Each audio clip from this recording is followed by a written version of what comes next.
Welcome, everyone, to the Justice League Dark Apokolips War panel discussion here. We've got the greatest cast and crew you could ever imagine. Thanks for being with us. Thank you to Warner Brothers Home Entertainment and IGN for hosting this fantastic panel. The movie is produced by Warner Brothers Animation, DC, and Warner Brothers Home Entertainment. It is now available on digital, and I encourage you to watch it if you haven't already, once or twice or three times or whatever you've got time for. You can pick up your 4K or Blu-ray combo pack on May 19th. And without further ado, let's get into who's on the panel with us. So we start with a man who's written 4 of our films in this incredible 9-year, 15-film arc. He wrote 4 of them, including Justice League Dark. Say hi to Ernie Altbacher. Hello. Imagine applause. There's 4,000 people in the audience. Oh, thank you. Live audience. There's millions at home watching. This is great. I'm getting a snap from Jerry. Nice. A prolific director of his own right. His first time directing a DC Universe movie, though he boarded on 3 different DCUs in the past. Say hello to Matt Peters. Hello. Thank you. So weird doing it without a crowd live. First time DCU director, although she's storyboarded 16 different DCU movies, including 8 in this story arc. Welcome, Christina Soda, co-director. The maestro of this incredible, epic run of films. Our executive producer, James Tucker.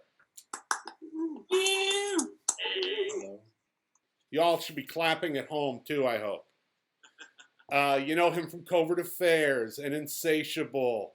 He is our Flash 6 times in this series. Say hi to Christopher Gorham.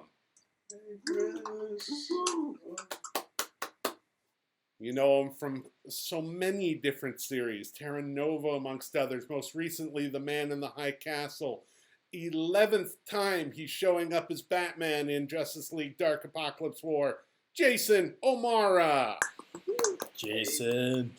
You can tell he's Batman by his shirt. Dressing appropriately is a good thing. You might remember him from a little film called Stand By Me, or Cush in Jerry Maguire. 7th time he's Superman. Jerry O'Connell. Show the shirt. Strong Island. And Constantine, always Constantine. From Legends of Tomorrow, from the show Constantine. His 3rd time as the Hellblazers himself, including Constantine City of Demons, Matt Ryan. All right, that was fun. And the audience was deafening. I love that. This was a pretty impressive run of films. We've been making these for 9 years. When I say we, I mean James. 15 films in this arc. 7 different directors across this line. 10 different writers. 172 different actors have been in these films. Many recurring. 2 voice casting, 2 voice directors, starting with Andrea Romano for 5 films, and then 10 films with Wes Gleason. Apokolips War is the only film where we did not have one single actor that came new to the series. So interesting, and everybody came back and was happy. James, you're the only one who's been here throughout, from Flashpoint Paradox to Apokolips War. How did you go about imagining and planning an arc of this scope and scale? Well, one movie at a time, basically.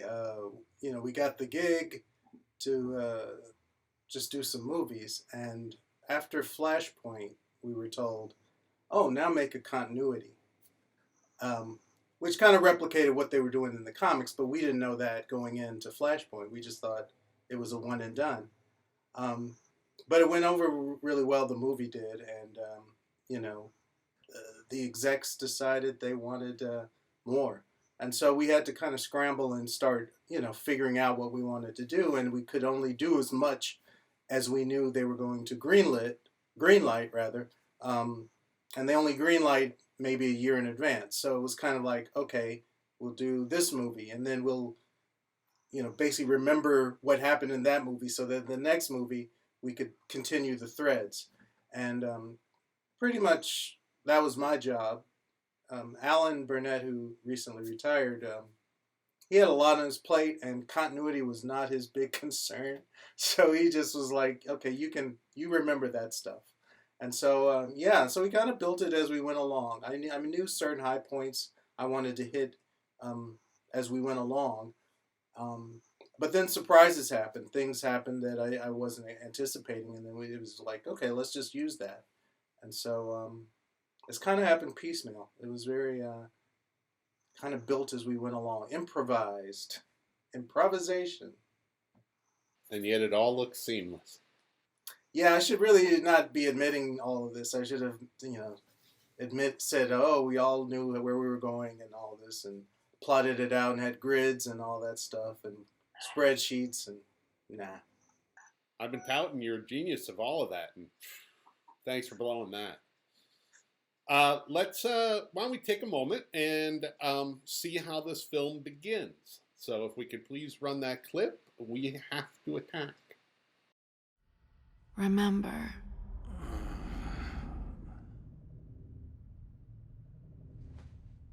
Remember what? That I love you. Didn't think that was in doubt, Z.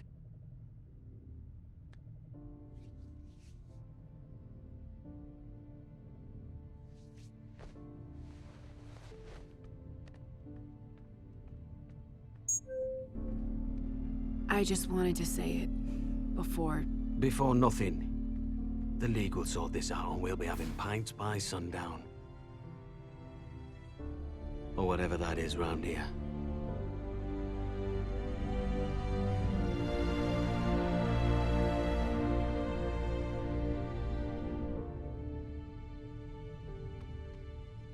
I'm glad you joined the League.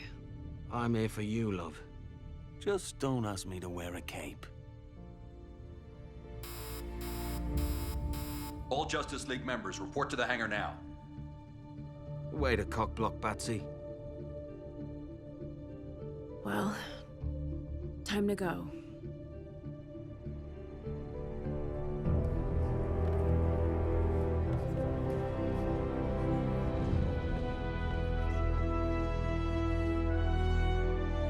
Thank you for responding so quickly. Some of you already know what this is about, but I wanted to get the new members up to speed.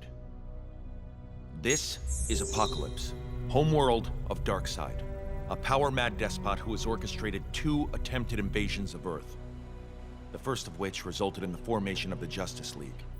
The second one, an attack from within our ranks by Cyborg Superman and his cyber force. Raven, what's wrong? It's nothing. This image was taken by surveillance 10 hours ago on the edge of the solar system.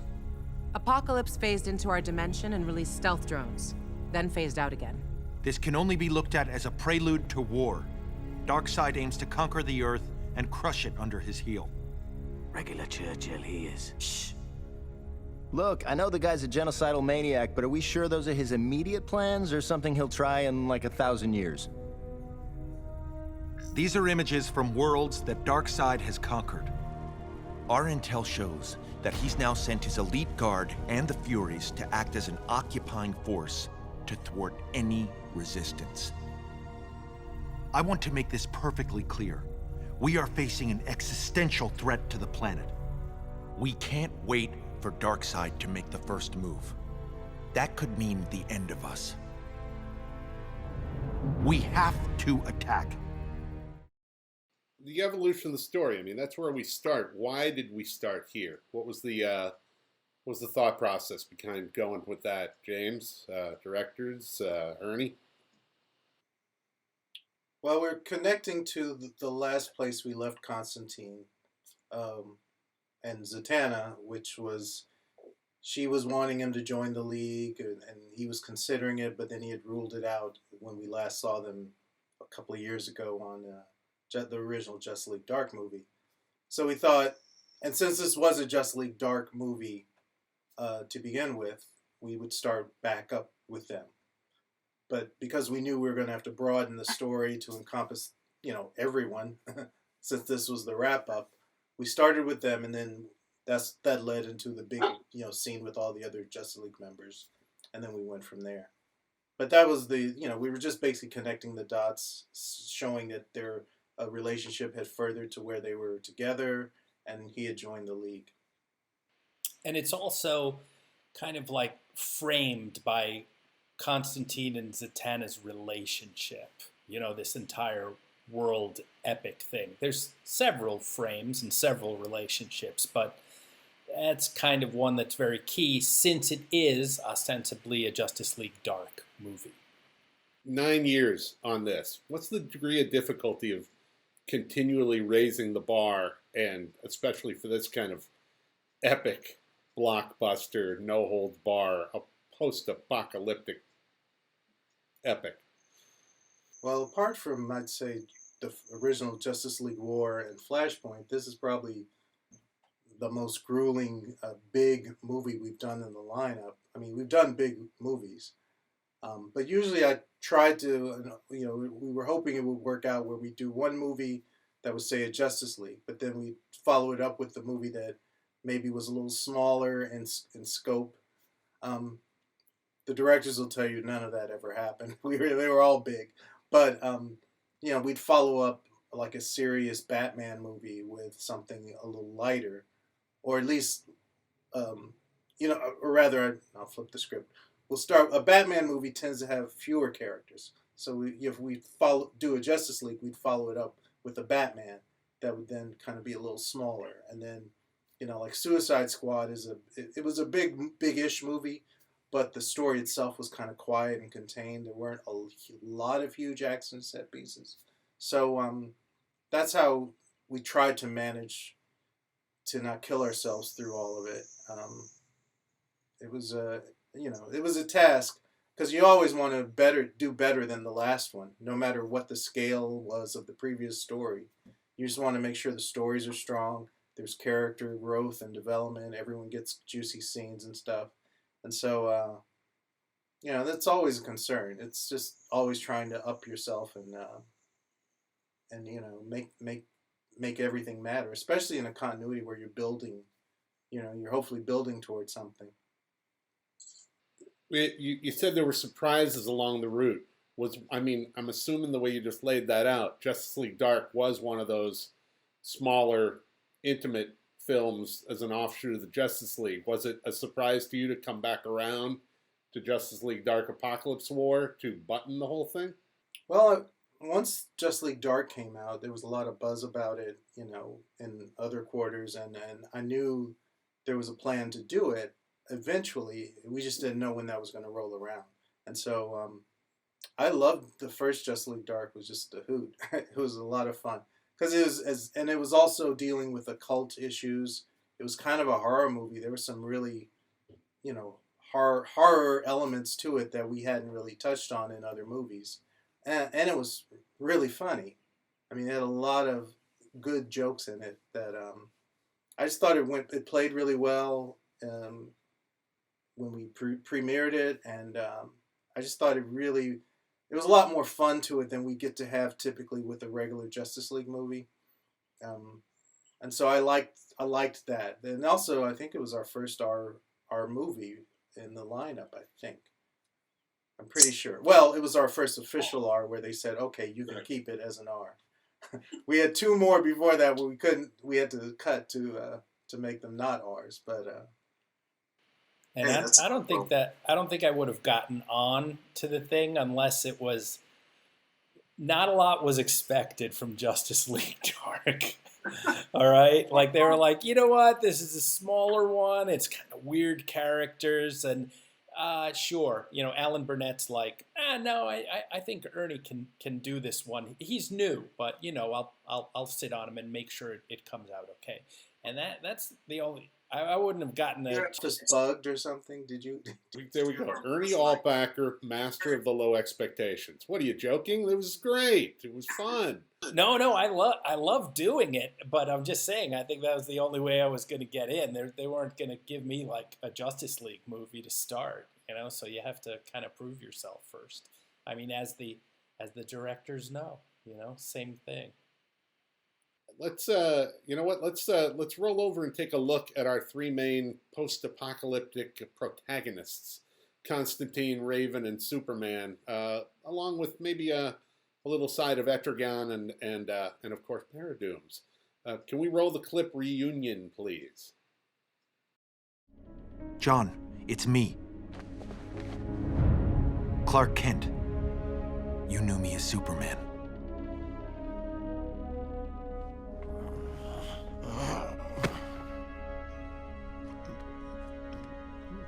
Oh, it is you.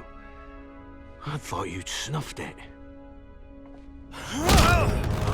Ah! Oh, bloody... Now you've done it. John, wait! We're not here to fight.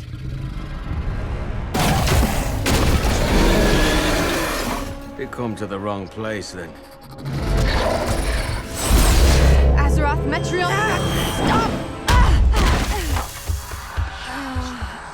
Stop it!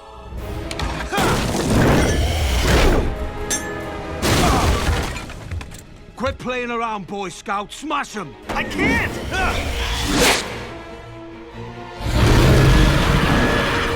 Bloody useless, both of you. Fantasy expulsa.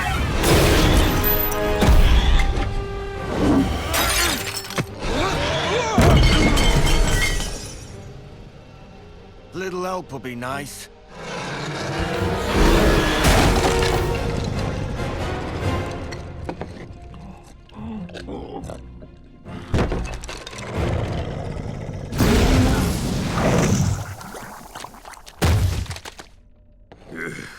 Bloody nuisance.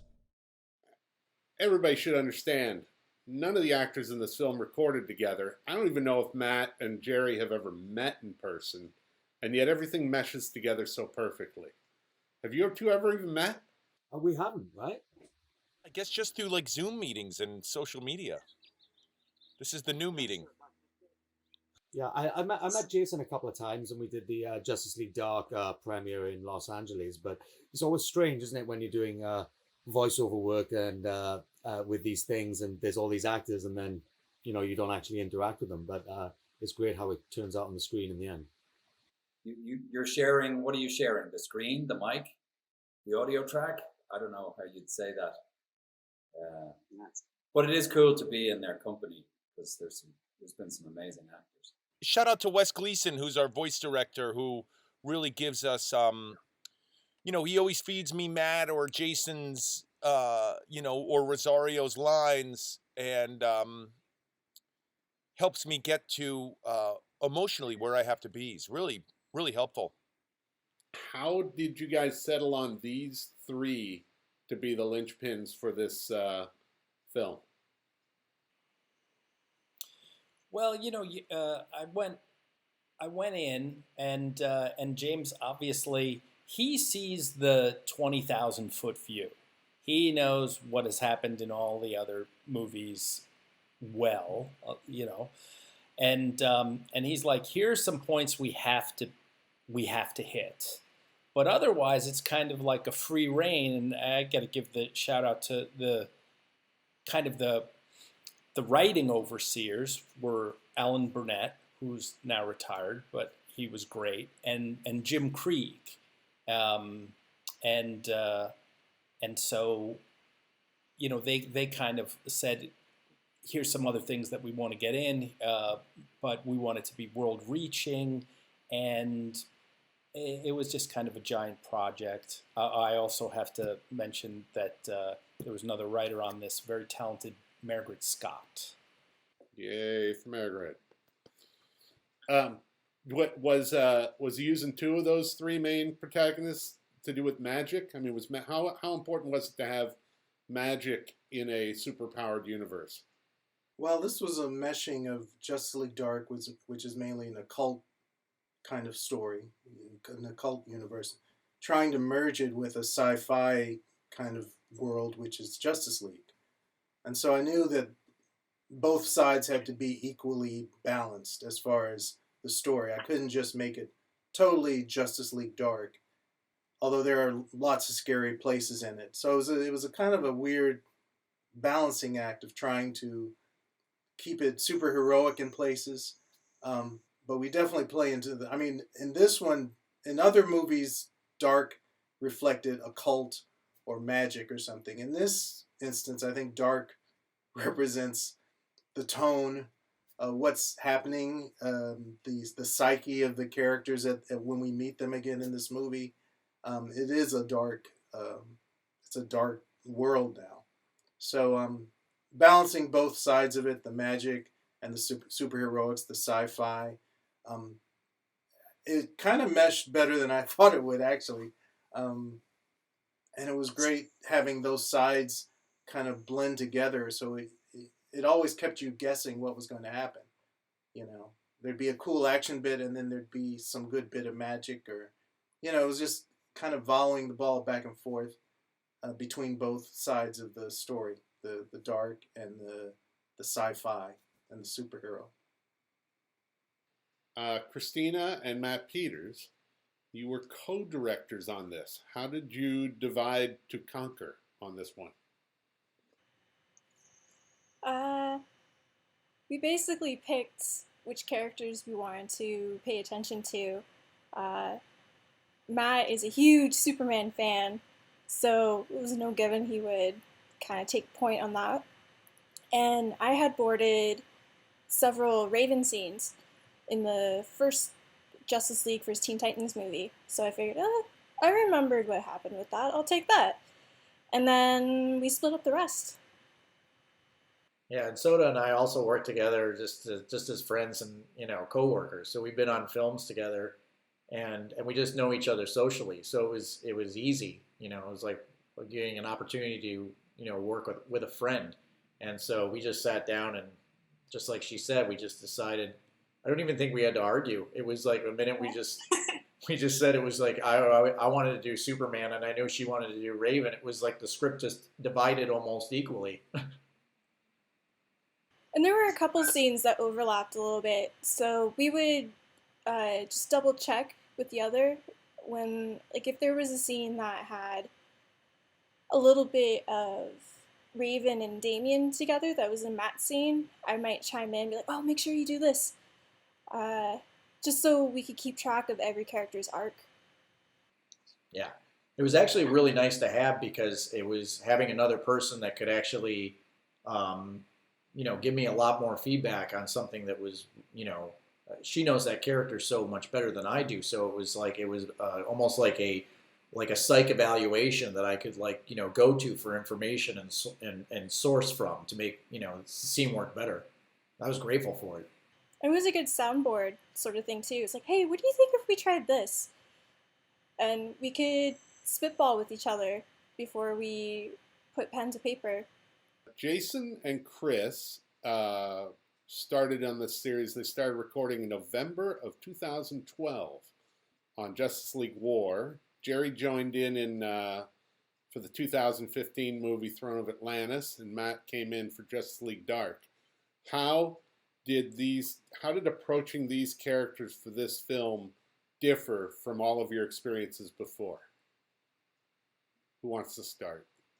Matt, you start. What's great, what's interesting is playing Constantine. Obviously, I did him on the live action, played him on the live action show Constantine, and then Arrow and Legends and all the other renditions. But, you know, playing him, it's a funny thing, isn't it? Without the costume, without the trench coat in the booth was a interesting thing. Actually, at one point I thought about bringing the jacket into the booth, because there's something about the physicality of that jacket that just changes my physicality anyway.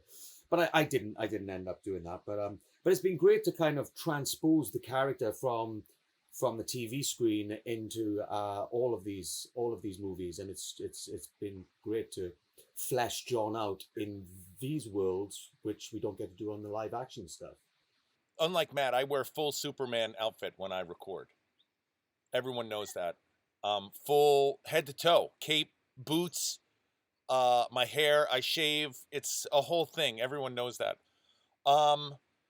No, I have to say, everyone, the whole team, Justice League team, Warner Brothers animation team, they always keep it fresh every movie. They give us so many things to play with, and it's I'm really grateful to everyone on the Warner Brothers animation team. They really give us stuff to do, you know. I mean, in my case, I'm not just playing Superman and then playing Clark. I'm playing a bad boyfriend to Lois. I'm playing an orphan from Krypton. They just give me so many things to play with. So it's really it's not just us, the actors. It's what we're given. It's the material that we're given. If you really want to, out there, fans should Google search Jerry O'Connell and I think it was Reign of the Superman premiere or Death of Superman premiere last year, and check out the suit he wore and had to starve himself for 3 weeks to fit into. Chris, how'd this differ for you? Well, usually when I come in to do these movies, it's just a few quippy lines and some punching sounds, and then I get to go home. And this time I came in and it was very dramatic, and also got to do the sound of I also played the guard who gets his head bitten off by the shark guy. So that was also exciting. I think that was my kids' favorite role that I played in this film. We watched that 2 or 3 times. They were like, "Ooh, again." Jason? Like Jerry, Jerry stole my joke, but I wanted to wear a cape and cowl for at least one of these recording sessions, but I never got around to it. I never got it together. I just wanted to show up in the full, the full thing just once, but never did. What most people don't know is the movie that was rated R was actually rated R because Jerry recorded in full frontal nudity. He's famous for that. Yeah. Jerry without his shirt is almost as famous as Chris without his shirt. Actually, but to be serious for a second, I felt like there was quite a bit of pressure on me starting out with like Justice League War and some of those earlier Batman movies, just because the role is so iconic. I felt like I needed to, do it justice. But I felt like, the character of Batman has evolved over the course of this series of films, and we've got to know him as a father, for better or worse, as a member of the Justice League, as a friend. And as his characters sort of evolved, I feel like my own performance has got a bit more relaxed and nuanced and stuff like that. So I suppose it was lovely in a way to show up to this film kind of feeling like I had everything I needed in terms of the character and in terms of my performance. What I didn't realize until I opened the script was that this film for Batman takes a real turn. So, I don't want to give away any spoilers, but it's not a regular Batman, he comes in, he kicks ass, he goes back to the Batcave. It's not that kind of story. So that was challenging in itself. Ernie? You all right, Gary? Gary, have you got the virus?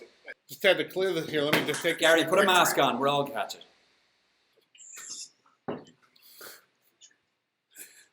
Ernie, usually, there's been this barking about Superman and keeping him relevant, and a lot of times people try and kill him off to make him, give him a hitch. This time you guys came up with a way of not killing him off, but letting him fail without dying. How did that come about, and how did that correlate back with Darkseid and kind of having to defeat the undefeatable?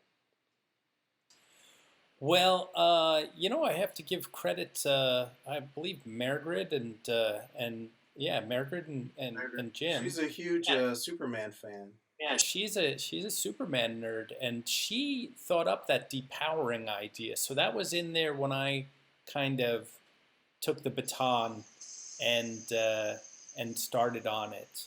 And then the final part of the plan with Cyborg, I just thought it was done so smartly, and I forget how that fell together. That might have also, the seeds of it were in there, but there were just so many pieces and endings and beginnings that it was a really cool thing to work with. I mean, going back to your question, sorry, a depowered for a great reason Superman was a fun character to write because he's not the Man of Steel, and it's a little bit of a different mindset, I think. Well, it was there kind of to say that Superman is Superman regardless of his powers. It's about who he is as a person, his ideals, his moral compass and all that. And even without his powers, he's still Superman. He still wants to do the right thing. And in this case, he wants to make right something he, screwed up. So, I mean, that's what makes him Superman, not his heat vision and his, flying and freeze breath. Yeah, I like freeze breath, okay. Why? Just for the record, though, it is the Flash that ends up having to fix everything. It is true. Well, originally I thought this would be a bigger, because it was kind of a bookend on Flashpoint, but I think Flash's point, I think that might have been kind of predictable if we had made it all about Flash. So I think the key stuff he gets to do in it, it's all about him anyway, and because he caused everything that happens, or has happened.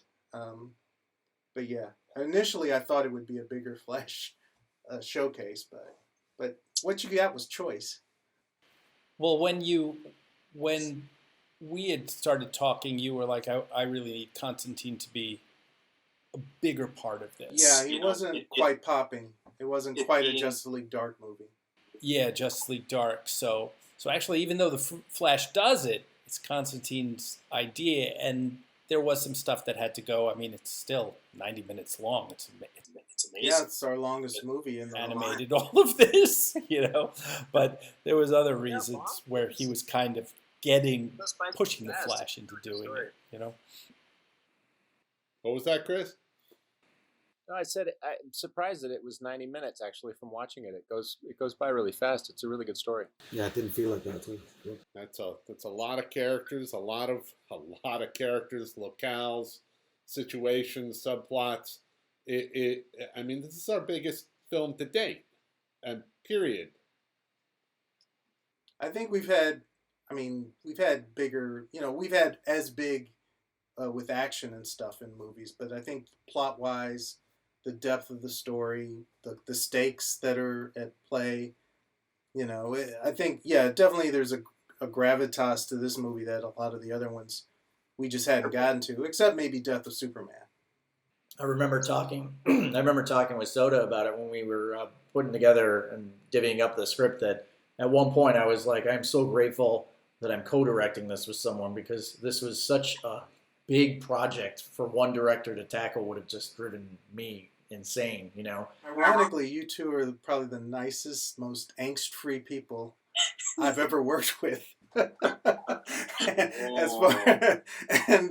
the fact that you guys get to do so much carnage and horrible things to these beloved characters is just great. I loved it. Kill your darlings, right? Yeah, you animators kind of take it to an extreme. I'm watching the movie and it's like, oh, there's that character that the fans have always wanted, and oh, he's dead.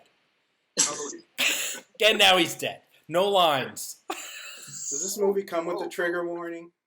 Filmmakers, can you talk about the themes of the film? I mean, I'm in my small perception, I'm thinking love, redemption, and consequences. Did you guys have anything else in mind? Were there tent poles you were revolving around?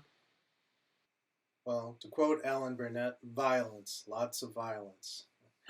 That's not a theme, though, is it? In this movie, it might be. Yeah, it kind of violence for violence sake. Oh, you guys, come on! It's a story of redemption. You're a writer. You have to say that. Of lost love. We just want to blow heads up.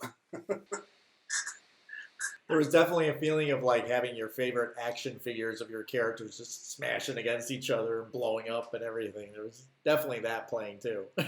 Joke's on you. That's how I stage scenes. Yeah. I mean, redemption, forgiveness, just the broad stroke stuff. I don't know. It's those kind of things we think about after we've made it, and we can watch it and have some perspective, and we go, oh, yeah. Or I remember what I was thinking when we were doing that, and then what headspace I was in. And, our animation isn't particularly intellectual that way. We just go, it's not, lit 101. I think it was going off what you and Ernie were saying earlier about Superman being depowered. That was something that was a lot of fun to explore. Like the idea that when Superman doesn't have his powers, then what is he? And it's almost if you list all his physical superpowers, the one that people never talk about is just the strength of his character, and you can't take that away. And that was kind of fun to explore that, to see, how he would kind of still have that capacity as a character, but hindered by the fact that he's been depowered and everything. Yeah, a lot of what we do is just go in with how does this character feel? Not so much what the big picture of it is, because sometimes a script starts out one way and we think we know what the theme is. And in the making of it, we find all kinds of other stuff that is like, oh, wow, that, we didn't know it was going to go there. And then we lean into it or something like that. So, but yeah, highfalutin stuff. It's, redemption, forgiveness, that stuff. It's always in there in the beginning. Yes, and hopefully at the end too, but it's just we don't go through it thinking, oh, remember the theme of this movie. We think, no. What's this character feeling? What does he need to accomplish? What is he or she, why are they doing this? Emotionally. And the theme kind of if we don't screw it up, the theme is still intact by the end and hopefully broadened and deepened. All the characters are going to have their arcs, but then during the production process, perhaps it'll be a line read, or it's a storyboard that someone drawn, and suddenly something's discovered, and they're like, no, we got to press on this part of it. And so that's what James is saying, I think, is that stuff can change radically from what you start with. A lot of it we figured out during the editing process, just rearranging scenes, like cutting in on something that we weren't expecting to cut in on would totally change the scene. Like we had one in the middle of the act where we're like, oh, this wasn't like that in the script, but let's plus that more. That was something I was surprised to learn so much about, was just the power of editing stuff. Oh, editing is key. It makes us all look better. And we had I'll give a shout out to Chris Lazinski, who was our editor on all of these movies. He was amazing to work with, and he really is, an unsung hero as far as the making of these movies.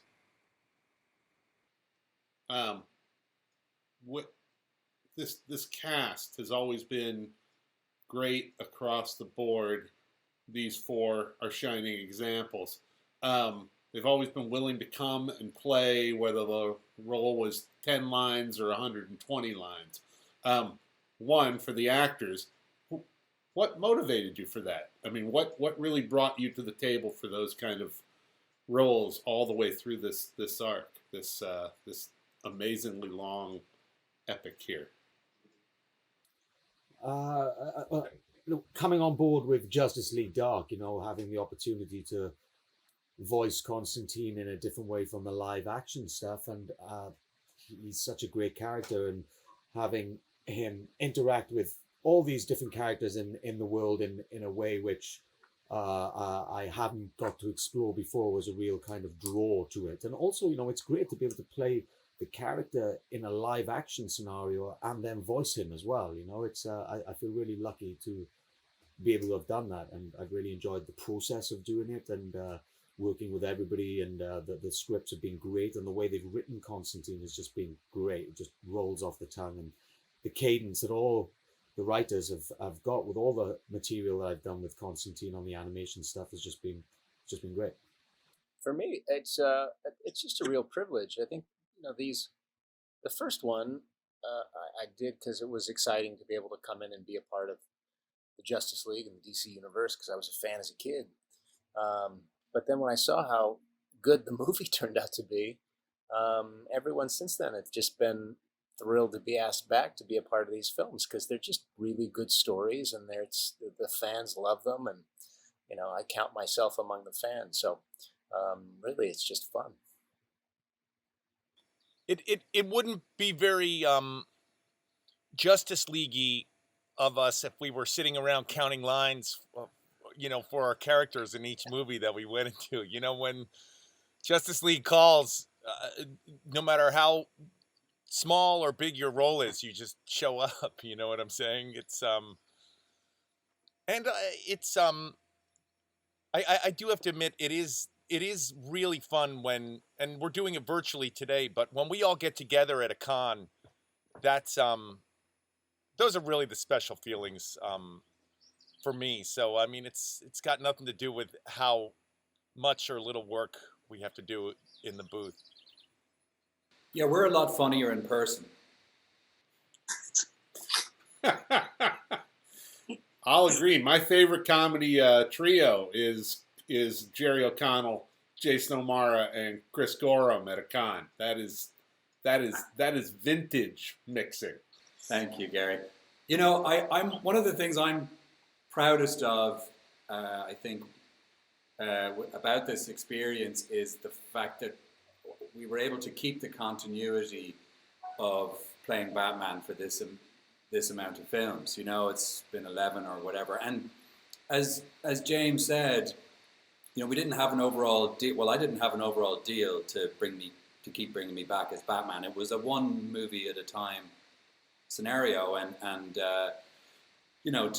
to keep coming back after, gosh, I think it's almost 8 years, and sometimes I was off filming something on the other side of the world or whatever, but like everybody had to rally round and make the recording dates work.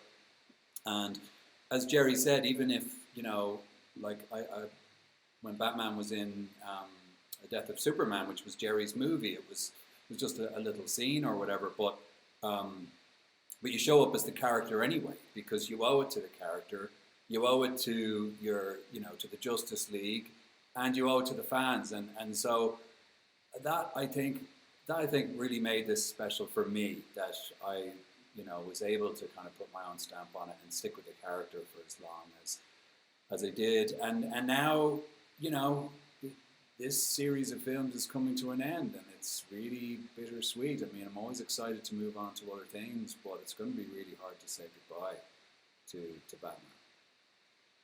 Present company accepted, obviously. We've had quite, as I said, 172 different actors in this run. Everybody from Matt Lanter to Tony Todd to Christian Slater, Rainn Wilson, Rosario Dawson, Shamar Moore, Rebecca Romaine. Does anybody have a favorite guest actor that's popped into this series? I really liked the first Justice League Dark movie I did. Having played Constantine, I'd never interacted with Batman. And even though me and Jason weren't, in the booth or doing it live action, it was really cool to kind of just call him Batsy and have that attitude to it. And that was one of my favorite things. And also, Jason, I've been looking for a Batman t-shirt for ages, man. So can I have that one? That very one there? You have to send it to me or something. I got it in Mexico. You gotta. I love Tony Todd is not only an amazing actor, he's a really incredible voice actor as well. He's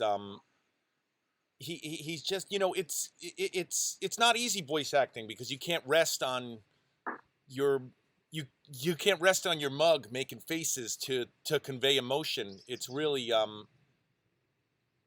a different muscle, voice acting, and Tony Todd is amazing. But I do have to say, getting to work with my wife, Rebecca Romaine, as Lois, it was pretty fun. And I do have to admit, you know, we, and when I say we, I mean Chris, Matt, Jason, we don't have the luxury of rehearsing at home, but with Lois as Superman, I did have that luxury. So we did cheat a little bit. But did not record together. That's quite the accomplishment there. Yeah, but in between fights at home, we rehearsed quite a bit. I loved Rainn Wilson as Lex Luthor. I thought that was a really interesting casting choice. And I think there was a movie where Kevin Conroy played Thomas Wayne. Yeah. That was pretty cool as well, for obvious reasons. That was Batman versus Robin. Yeah. Yeah. Oh yeah, I boarded that scene. Oh, they did. Yeah, it is pretty funny. I mean, it is interesting when we go to a con, how it's almost like a congressional hearing, James. You know, I mean, it's like sometimes I was better than that. I have to admit, my first panel, you know, I think I was sitting next to you, James, and you were like stretching out before we went out, and I was like, what's the big deal? You know, we're just gonna go out there and just say some nice things. And you were, I don't want to say getting ready for battle, but it's an intense fan base doing this for the last few years. You know, it's like a congressional hearing. It's been crazy, but man, you know, everybody handles themselves really well out there. James, what do you think of the last question that Gary always allows? Oh, well, the benefit of this is we don't have that last weird question from that very special audience member. Last time was my fault on the Batman Hush panel. I actually said, there was a guy going, I've got one last question. Everyone was like, no, we're out of time. Gary was like, Jay, no, we're out of time.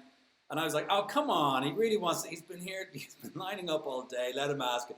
And it was some dreadful, I can't even remember what the question was, but it was like, that's always trouble. Awful.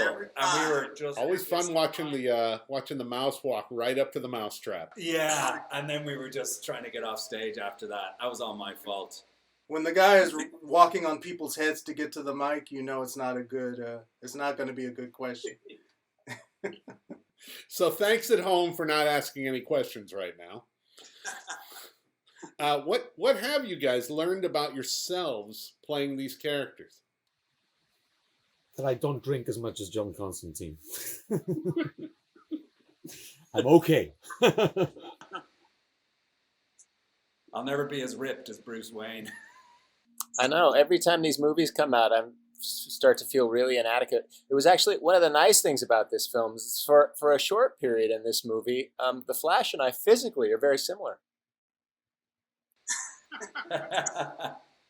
Sorry to give a boring answer, everybody, but it's really helped me as an actor. You know, voice acting is it's interesting too. Playing a superhero. This is the first time I've ever played a superhero.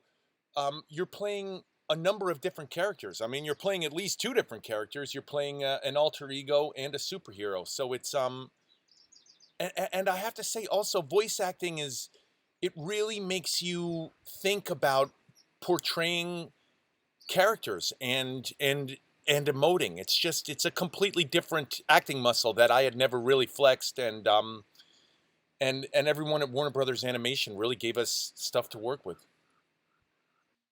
I gotta say, like on that end, you know, it's always weird listening to myself, but you know, watching these movies, like I mean, I forget that I forget about you guys. Like I forget that Jerry's being Superman, and I just really like it's just Superman. I buy it. It's the same with Jason and Batman and Matt, I don't know you, but like Constantine is like the character was alive, and I was completely in it. Just you guys gave great performances. It was really well done.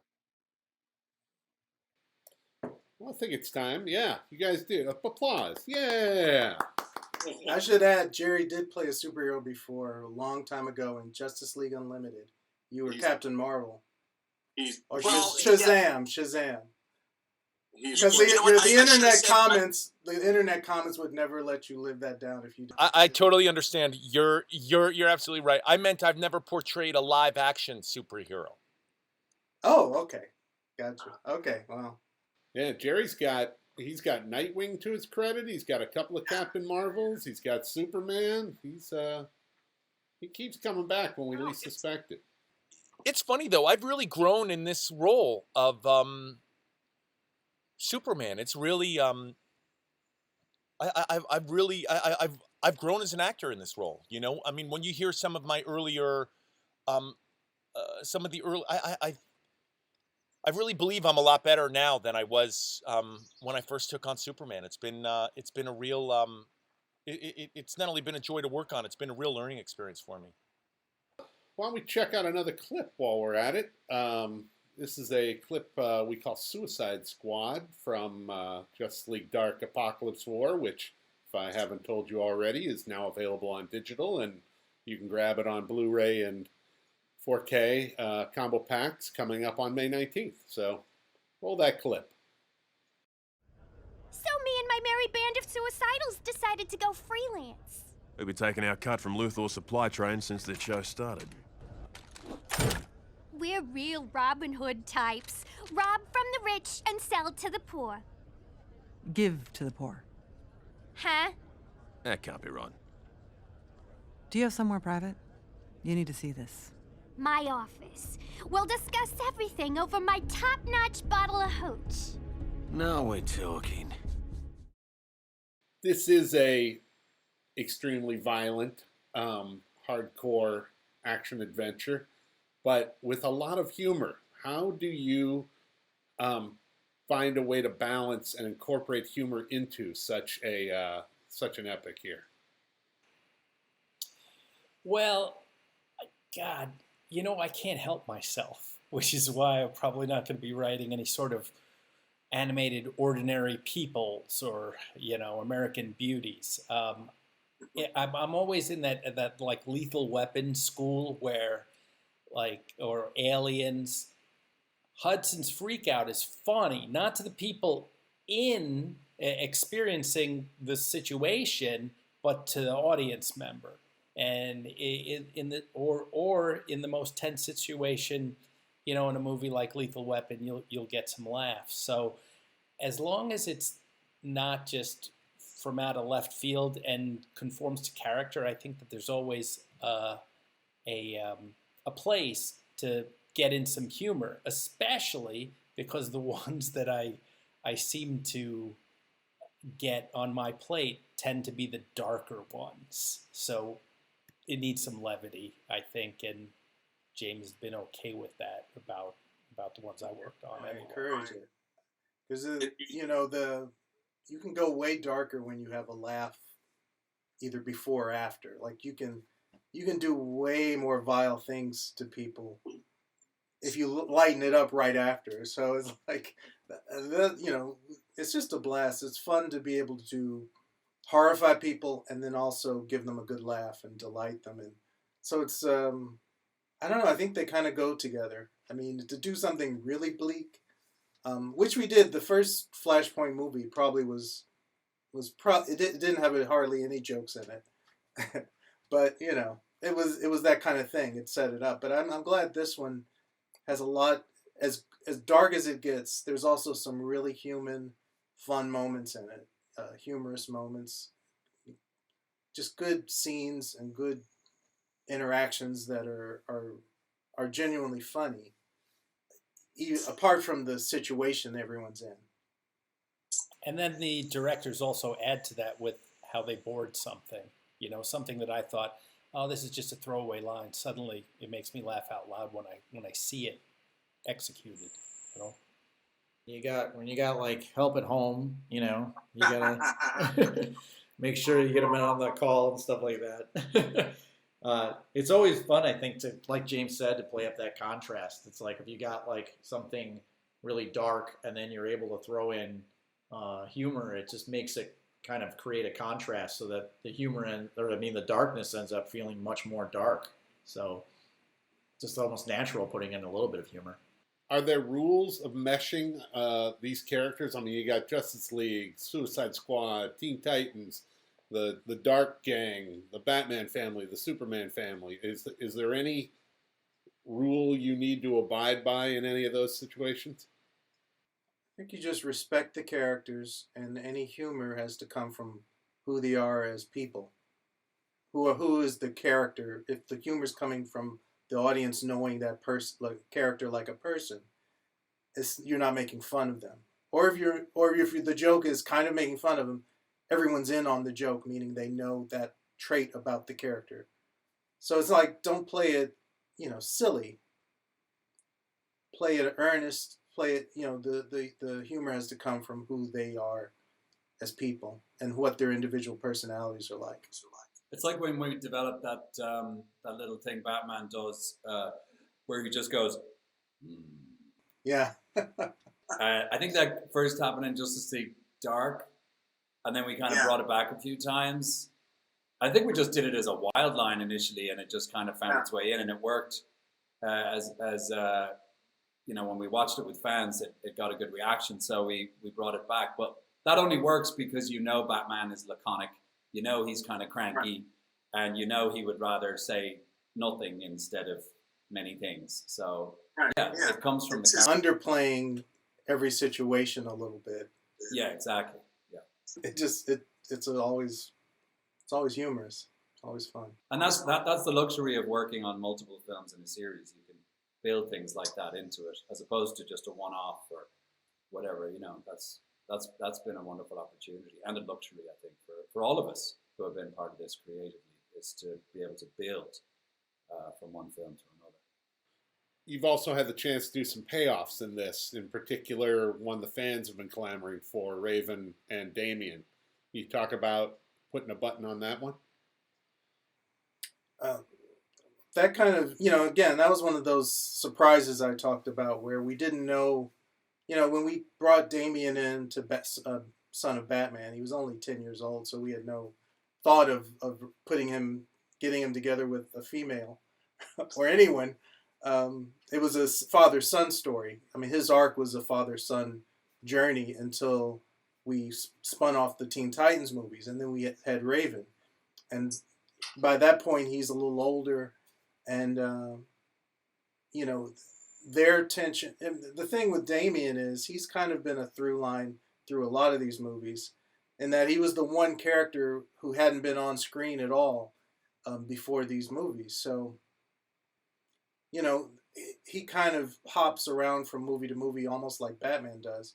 But putting him with Raven, it was just, we saw their scenes together, again, after we had made the movie, because we didn't know, at least I didn't know when we were making it, that there was going to be that kind of tension with them. But then the minute we saw it played out on the board, and then then the animation was done, when the film was done, we were like, oh, we need to lean into that as much as we can. And so we got to with Judas Contract, and then of course this movie is kind of the payoff for that arc. I guess when we started out, I wasn't a huge Damian fan. No, you wanted to kill him. I did want to kill him. I wanted to kill him bad. Every single script. And you wouldn't let me. And then when I saw the design for teenage Damian, I was like, well, now I think he's really cool. Now I want him to get together. The film has three main relationships. There's Constantine, Zatanna, and there's Superman, Lois. But really, in the kind of the center of it all is this Damian Raven thing going on, which it was a little bit surprising, how key it became. While I was writing it, I was like, well, I can't half-ass this one and really, because the Superman Lois story, I'm like, who doesn't love doing that? And I've been a huge fan of Matt and Camilla doing Constantine and Zatanna, and I knew those were going to work out. But the Damian one with Taysa was phenomenal. Any Easter eggs that the fans should be looking for when they queue up their digital copy that they've already bought, or the Blu-ray and 4K they're going to get on May 19th? Any characters that fly by that you're particularly proud you were able to work in, or? We did slaughter a lot of characters that we didn't, that did not play larger roles at other parts. That was fun. Deciding who was going to be spared and who was going to be completely obliterated. I like the moment when John turns up and says, "Oh God, it's my ex," and that character who's his ex. When I read that, I was like, "That's just so great." So John Constantine. Yeah, that's the sequel I want to watch, or the prequel, I guess. Yeah, I'm not sure I want to watch it though. I think you gotta give a little shout out to Liam, who played Captain Boomerang. Just with maybe a dozen lines. It's like everyone. He's just like Liam and Etrigan, Ray Chase. You gave them plenty of fun to play with. Do you guys have a favorite scene in this film, without giving away spoilers? Mine is that moment when he comes and says, "Oh God, it's my ex." That's my favorite moment of the movie from the point of view of playing John. Anyway, you know, that was my favorite moment. Yes, I will say off of that, without giving away spoilers, the scene that I sweated the most, maybe out of this, was the second Constantine Zatanna scene. Yeah, for me it was the Batman Damian scene toward the end, which seemed to be a big payoff for a lot of stuff that we've set up throughout the series. So it served as an emotional climax of this film, but also of Batman's arc throughout. Batman and Damian's arc throughout this. And what defines Batman, or at least what sets him apart in this series, this continuity of films, is that he's a father. And it's a father-son moment that I don't want to spoil, but I feel it's really emotional and well earned. I liked. I loved the Constantine Flash scene, but really my favorite Constantine scene that I really enjoyed was there was a Constantine Wonder Woman scene that is just really pivotal in the movie that I just thought was so creative and well done and just good. I was not expecting. I didn't know how that turn was going to be made, and it was really well done. For me, I think it was Superman getting to hang out with Raven. It's just it's a really fun pairing. Yeah. Right, Christina? Yeah. My favorites, without spoilers, the last Suicide Squad scene is, every time I watch it, it's a single shot, but I just burst out into laughter. And it was something we kind of put together in the editing room after hearing some really funny ad-libbing in the records. And I'm amazed we actually put it together. That's my favorite. Unfortunately, I can't mention any about it because it's the end. It's like when we get to the end, I know, right? Fireworks go off. It's such a fan payoff for so many different characters, because it was just like we've been spending the whole movie building up to it. So when it all comes out, that was my satisfaction. Wow. All right, James, you don't even have to go for favorite scene, but I'm going to give you the last word here, which would be reflections on a near decade of work for you. What did this whole thing mean to you? What does it represent for you overall? Well, I'm still processing it, but there's a sense of accomplishment because we didn't know going into this we were going to do it, and then when we were tasked with doing it, it was like I think I was kind of blessed in that I didn't know how long it was going to last. Because I think if they had told me at the very beginning, oh, you're going to do this for 7 years, and I would have probably freaked out. I would have been a monster to deal with. But no, I think, other places have been trying to do this kind of thing, and it ain't easy. And so I think everyone who's worked on this, I applaud them, all the talented actors, writers, artists. Everyone's an artist. Everyone who contributed this and helped make it happen.